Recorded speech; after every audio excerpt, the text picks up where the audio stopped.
Magandang araw sa ating lahat, sa Visayas, Mindanao, sa ating mga kababayan sa abroad. Kumusta kayo lahat? Back to normal na tayo sa pag-vlog dahil isang linggo rin tayo nawala dahil may mga bagay na priority natin. So dito, vlog na naman tayo sa paraan naman na pabigay tayo ng opinion. So sa mga viewers natin na hindi pa nakapag-subscribe, subscribe na tayo. Like na rin sa ating mga video, sa ating FB, James Sasso, sa ating TikTok, James TV123, at sa James Sasso, sa ating namang YouTube, James TV Official YT, para kung may mga bagong upload tayo, ma-upload tayo lahat. So, dito naman isa pag-usapan natin dito yung pag-file ng petition ng grupo ni BP Sara sa Korte Suprema para na matigil itong mini trial sa Kongreso. So, dito naman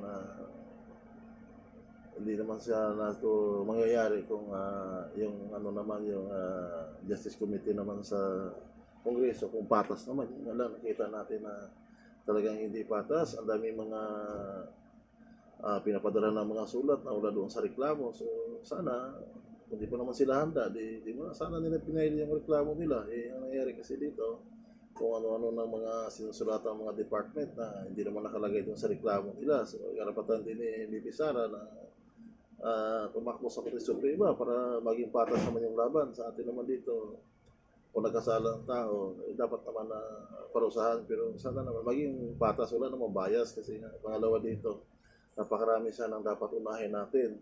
Nagtaas ng bilihin sa ating bansa, gumawa na naman sana ng mga politiko ng mga pamaraan para ma-resolve naman itong mga bagay na ito, kagaya sa pagtaas ng mga bilihin. Buti rin sana itong mga nagreklamo kung malinis naman yung mga record nila. Kung titingnan mo yung ibang nagko-complain dyan, ilan sa kanila, may mga may mga akusasyon di umano rin sa kanila. So dito, naman sana patas ang nila at saka hindi sila maging bias. Kung ang naman nila talaga, kung ang pakay na naman nasirain si BP Sara para hindi makatakbo sa 2028. Kung talagang si BP Sara ang itirhanan ng nasa taas, wala kayong magagawa dyan. So, ito sana, naman sana, panahon ngayon ng crisis sa langis, sana, magkatulungan na naman sana, tapos pagdating 2028, ayaw nyo sa kanya, di huwag nyo ibuto. Magtulungan sana lahat ng mga politiko. Ang nangyari kasi dito, puro impeachment. Sa 125 million di umano. Samantalang ang dami-daming mali-malita, di umano, mali-malita, flood control na wala na rin, hindi na rin gumalaw sa Senado ngayon. Hindi ko alam kung nanahimik naman yung mga matitinong mga senador dyan. Sana suportahan man lang yung mga ilan dyan.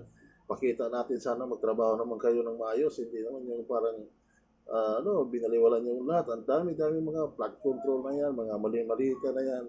Wala man lang investigasyon na tinutuloy-tuloy. Ito naman sa Kongreso naman natin, panukalan ng mga maayos na mga batas para naman na ikabubuti ng ating bansa. Puro impeachment ang pinatupag. 125 million di umano sa BP Sara. Samantala yung trilyon, tahimik na tahimik kayo. Wala kayong ginagawa. So dito naman, mahiya naman kayo. Pinapasahod kayo ng taong bayan. Buti naman kayo dahil yung mga langis yung ginagamit, libre kayo sa gobyerno. Taong bayan ang nagbabayad. Pati yung kinakain nyo ng oras ng session niyo, pera ng taong bayan. Samantala yung mga mahirap, nagkikaos na para mabuhay lang. Pero kayo, puro lang impeachment. Ipakita naman sa taong bayan na magtrabaho naman kayo.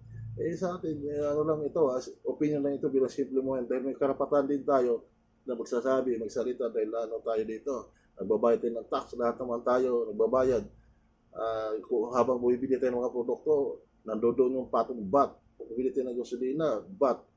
Sana naman gumawa naman kayo ng paraan. Tanggalin nyo yung side tax ng ating gasolina. Di kaya alisin mo na, di kaya bawasan yung ba't. Yung sana ginagawa nyo, puro impeachment lang kasi ang nangyayari dito. So, sa atin naman is opinion lang, bilang simpleng mga yan. Maraming salamat, mabuhay po tayong lahat.